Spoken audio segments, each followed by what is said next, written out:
ಹೆಚ್ಚಿನ ಸುದ್ದಿಗಳಿಗಾಗಿ ನಮ್ಮ ಚಾನೆಲ್ನ ಸಬ್ಸ್ಕ್ರೈಬ್ ಮಾಡಿ. ಕೆಮ್ಮಿಗೆ ಇಲ್ಲಿದೆ ಸರಳ ಮದ್ದು.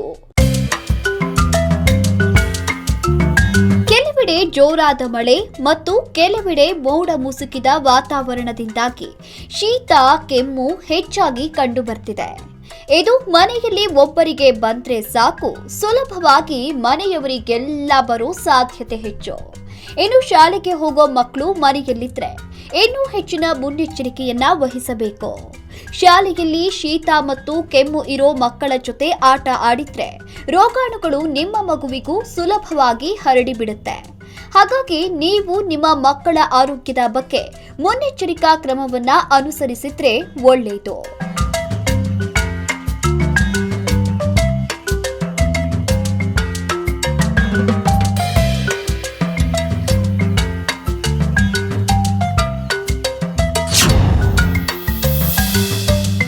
ಕೆಮ್ಮಿನಿಂದಾಗುವ ತೊಂದರೆಗಳೇನು?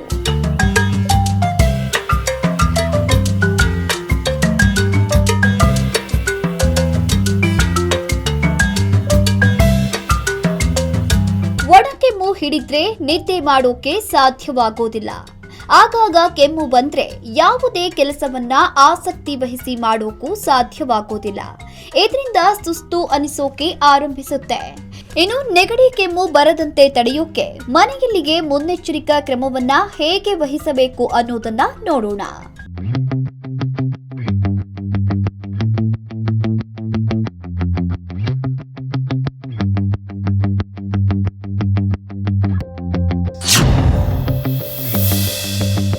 ಕೆಮ್ಮು ನಿವಾರಣೆಗೆ ಹಲವು ಮನೆಮದ್ದು.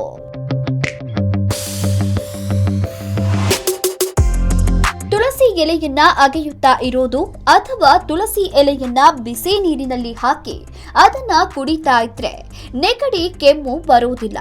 ಇನ್ನು ಹೊರಗಡೆ ತಿರುಗಾಡುವಾಗ ಕಿವಿಗೆ ಹತ್ತಿಗೆನ್ನ ಇಟ್ಟುಕೊಳ್ಬೇಕು. ಕರ್ಚೀಫ್ಗೆ ನೀಲಗಿರಿಯ ಎಣ್ಣೆಯನ್ನ ಹಾಕಿ ಅದರ ವಾಸನೆಯನ್ನ ತೆಗೆದುಕೊಳ್ತಾ ಇದ್ರೆ ಸೀನು ಬರುವುದಿಲ್ಲ. ಇನ್ನು ಮುಖ ತೊಳೆಯುವಾಗ ಅಥವಾ ಸ್ನಾನ ಮಾಡುವಾಗ ಬಿಸಿ ನೀರನ್ನೇ ಬಳಸಬೇಕು. ಕೈನಿಂದ ಪದೇ ಪದೇ ಕಣ್ಣು, ಬಾಯಿ ಮತ್ತು ಮೂಕನ್ನ ಮುಟ್ಟಿಕೊಳ್ತಾ ಇರಬಾರ್ದು. ಜ್ವರ ಇರೋದ್ರಿಂದ ಸ್ವಲ್ಪ ದೂರವಿರಿ. ಆರೋಗ್ಯಕರವಾದ ಆಹಾರ ಕ್ರಮವನ್ನ ಪಾಲಿಸಬೇಕು. ಒಂದು ವೇಳೆ ಜ್ವರ ಬಂದ್ರೆ ಮನೆಯಲ್ಲಿಯೇ ವಿಶ್ರಾಂತಿಯನ್ನ ತೆಗೆದುಕೊಳ್ಬೇಕು. ಇದರಿಂದ ಜ್ವರ ಮತ್ತೊಬ್ಬರಿಗೆ ಹರಡೋದನ್ನ ತಡೆಯಬಹುದು.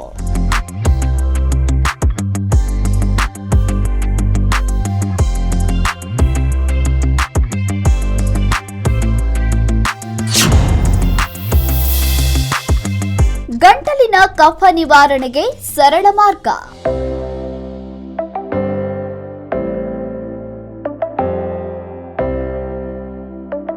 ನಿಂಬೆಹಣ್ಣು. ಗಂಟಲಿನಲ್ಲಿ ಕಫ ಹೆಚ್ಚಿದ್ರೆ ನಿಂಬೆಹಣ್ಣಿನ ತುಂಡಿಗೆ ಸ್ವಲ್ಪ ಸೈಂಧವ ಉಪ್ಪು ಮತ್ತು ಕರಿಮೆಣಸಿನ ಪುಡಿಯನ್ನ ಉದುರಿಸಿ ಆ ರಸವನ್ನ ಸೇವಿಸಿದ್ರೆ ಕಫ ಶಮನವಾಗುತ್ತೆ. ಇದರಿಂದ ಕೆಮ್ಮು ಕೂಡ ನಿಧಾನವಾಗಿ ಗುಣಮುಖವಾಗುತ್ತೆ.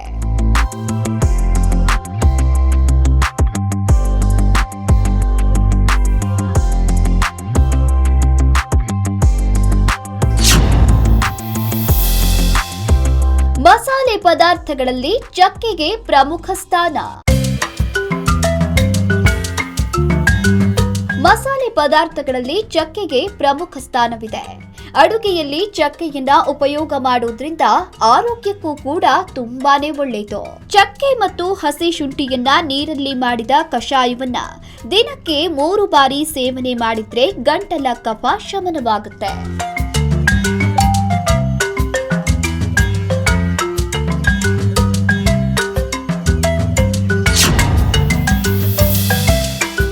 ಹೊಟ್ಟೆ ನೋವಿಗೆ ಅರಿಶಿನ ಪುಡಿ ಮನೆಮದ್ದು.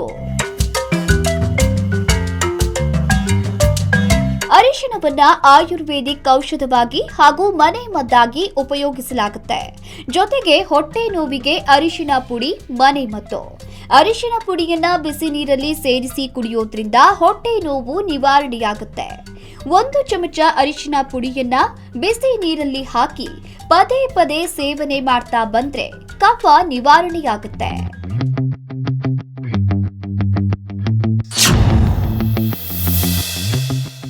ಮಸಾಲೆ ಪದಾರ್ಥಗಳಲ್ಲಿ ಕರಿಮೆಣಸು ಪ್ರಮುಖ.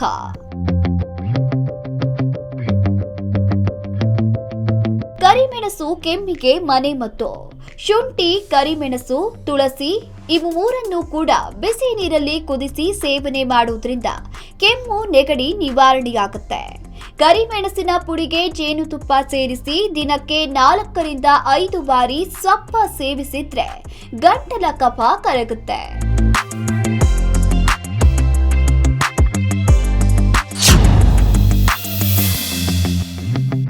ಈರುಳ್ಳಿ ರುಚಿಯೂ ಹೌದು, ಆರೋಗ್ಯಕರವೂ ಹೌದು.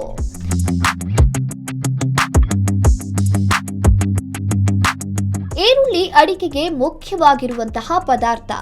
ಈರುಳ್ಳಿ ಇಲ್ಲದೆ ಅಡಿಗೆ ರುಚಿನೇ ಬರೋದಿಲ್ಲ. ಈರುಳ್ಳಿಯನ್ನ ಕತ್ತರಿಸಿ ಅದಕ್ಕೆ ಸಕ್ಕರೆ ಬೆರೆಸಿ 30 ನಿಮಿಷ ಬಿಡಿ. ನಂತರ ಅದರಿಂದ ಬಂದ ರಸವನ್ನ 2 ರಿಂದ 3 ಬಾರಿ ಸೇವಿಸಿದ್ರೆ ಪ್ರಯೋಜನವಾಗುತ್ತೆ.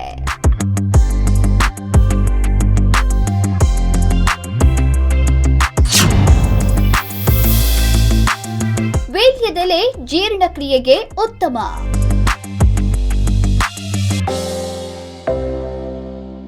ಒಂದು ಚಮಚ ಶುಂಠಿ ರಸದೊಂದಿಗೆ ವೀಳ್ಯದ ರಸವನ್ನ ಮಿಶ್ರಣ ಮಾಡಿಕೊಳ್ಳಿ. ಇದಕ್ಕೆ ಜೇನುತುಪ್ಪ ಅಥವಾ ಬೆಲ್ಲವನ್ನ ಸೇರಿಸಿ ಒಂದು ಸಮಸ್ಯೆಯ ಮೂಲವನ್ನ ತೊಡೆದು ಹಾಕಬಹುದು. ಇದಕ್ಕೆ ಬೆಲ್ಲವನ್ನ ಸೇರಿಸಿ ಗೋಲಿಯುಂಡೆಯಾಗಿಸಿ ಕೆಮ್ಮು ಇರುವವರಿಗೆ ಕೊಡಿ. ಇದಕ್ಕೆ ಬೆಲ್ಲವನ್ನ ಸೇರಿಸಿ ಗೋಲಿ ಉಂಡೆಯಾಗಿಸಿ ಕೆಮ್ಮು ಇರುವವರಿಗೆ ಕೊಡಿ. ದಿನ 1 ಗೋಲಿಯುಂಡೆ ಸೇವಿಸಿದ್ರೆ ಕೆಮ್ಮು ಬೇಗನೆ ನಿವಾರಣೆಯಾಗುತ್ತೆ.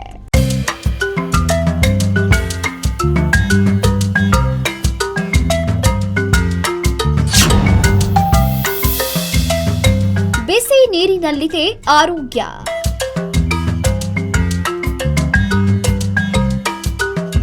ಗಂಟಲಿನ ಸಮಸ್ಯೆ ಕಾಣಿಸಿಕೊಂಡ್ರೆ ಬಿಸಿ ನೀರನ್ನ ಹೆಚ್ಚಾಗಿ ಕುಡಿಬೇಕು. ಇದರಿಂದ ಗಂಟಲಿನ ಸೋಂಕು ನಿವಾರಣೆಯಾಗಿ ಕೆಮ್ಮು ಕಡಿಮೆಯಾಗುತ್ತೆ. ಜೊತೆಗೆ ಬಿಸಿ ನೀರು ಆರೋಗ್ಯಕ್ಕೆ ತುಂಬಾನೇ ಒಳ್ಳೆಯದು. ಬಿಸಿ ನೀರನ್ನ ಕುಡಿಯೋದ್ರಿಂದ ಯಾವುದೇ ರೋಗ ಬರೋ ಸಾಧ್ಯತೆ ಕಡಿಮೆಯಾಗಿರುತ್ತೆ.